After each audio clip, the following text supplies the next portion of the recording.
Hello friends, welcome to our channel maths वाला सूरज मतो। और आज हम आपके लिए डेटा माइनिंग का एक और लेक्चर लेके आए, और ये जो कि सेम 6 में आता है हमारे आईटी में, और बाकी ब्रांचेस में हो सकता है थोड़ा इधर उधर होगा। तो इस पर हम लोग जो क्वेश्चंस करने वाले हैं वो एक्चुअली में यूक्लिडियन डिस्टेंस और मैनहट्टन डिस्टेंस कैसे फाइंड करते उसको करने वाले। अगर आपको समझे तो please like, subscribe and share करें अपने फ्रेंड के साथ। तो फ्रेंड्स, हम लोग जो अभी टॉपिक देखने वाले ये एक्चुअली आप लोगों ने पढ़ा हुआ है 9th स्टैंडर्ड में, 8th स्टैंडर्ड में या फिर 10th स्टैंडर्ड में ज़रूर पढ़ा होगा। वो जो है यूक्लिडियन डिस्टेंस है, यूक्लिडियन डिस्टेंस।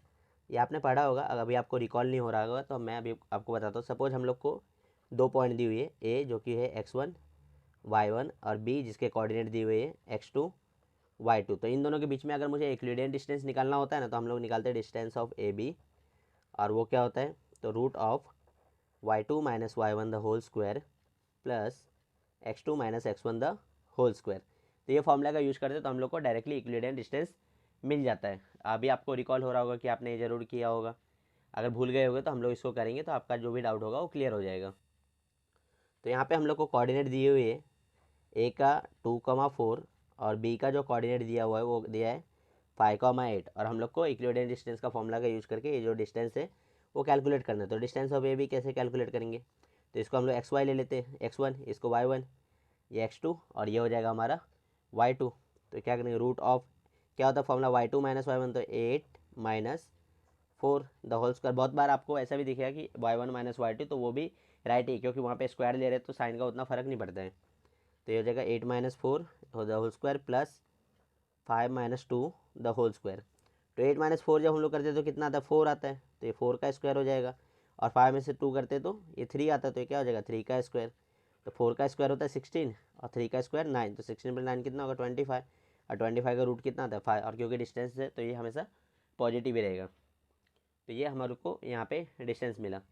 इसी तरीके से जैसे यूक्लिडियन डिस्टेंस हम लोगों ने देखा, वैसे ही मैनहट्टन डिस्टेंस भी होता है जो आप लोग ऑलरेडी पढ़े होंगे, बट फिर से वही बोल रहा हूँ कि भूल गए होंगे। तो वो भी हम लोग देखते हैं कि क्या होता है, क्योंकि ये आपको एग्जाम में पूछ सकते हैं। मोस्टली आई का जो टेस्ट होता है, तो आई या फिर हर जगह अलग अलग, कहीं यूटी बोलते हैं कहीं यूनिट टेस्ट बोलते हैं, तो उसमें पूछने के ऐसे क्वेश्चन के ज़्यादा चांसेस होते हैं, 1-2 मार्क्स के लिए।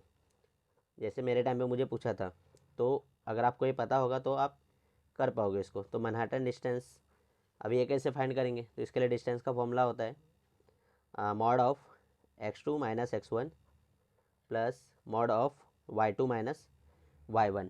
तो ये फॉर्मूला को हम लोग यूज़ करते हैं। अभी जिसको मॉड नहीं पता होगा, तो मॉड का काम क्या होता है, उसमें कोई सा भी वैल्यू आए वो हमेशा हम लोग को पॉजिटिव वैल्यू रिटर्न करे। जैसे मॉड में मैंने 3 डाला तो मुझे 3 ही रिटर्न करेगा।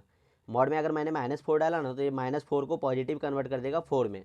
तो ये मॉड का काम होता है, तो ये फॉर्मूला में मॉड का यूज होता है। अभी हम लोग को यहाँ पे जैसे फिर से मैं वही कोऑर्डिनेट कंसिडर कर लेता हूँ, ए दिया है 2,4 और बी दिया है 5,8। और हम लोग अगर यहाँ पे डिस्टेंस ऑफ ए बी निकालेंगे तो क्या होगा, x2 माइनस, यहाँ पे फिर से ये x1 हो जाएगा, ये y1, ये हो जाएगा x2, ये हो जाएगा y2। तो फॉर्मूला क्या है, x2 माइनस x1, तो 5 में से 2 और उसका mod plus y2 minus y1, तो क्या हो जाएगा 8 माइनस 4। तो 5 में से 2 गया कितना होगा, 3 होगा। और 8 में से जो है 4 गया तो कितना होगा, 4 होगा। तो यहाँ पे 3 प्लस 4 हम लोग कितना आएगा, 7 आएगा। तो अभी बहुत लोग को देख के थोड़ा सा अलग लग रहा होगा कि यूक्लिडियन डिस्टेंस में हम लोग को डिस्टेंस 5 आ रहा है और मैनहट्टन डिस्टेंस में 7 आ रहा है। तो ऐसा क्यों, ऐसा इसलिए होता है कि यूक्लिडियन डिस्टेंस में जो हम लोग जो सबसे शॉर्टेस्ट पाथ होता है ना, जैसे डायगोनल, वो हम लोग फॉलो करते हैं। मैनहट्टन में ऐसा नहीं है, वो हॉरिजॉन्टली और फिर वर्टिकली। जैसे अगर मैं यहाँ पे क्या करता हूँ, ये जो दोनों पॉइंट दिए हुए ना, इसको ग्राफ पे प्लॉट करके आपको समझाता हूँ तो आपको ज़्यादा अच्छे से समझेगा। तो ऐसा मैंने एक रैंडमली ग्राफ ड्रॉ किया है।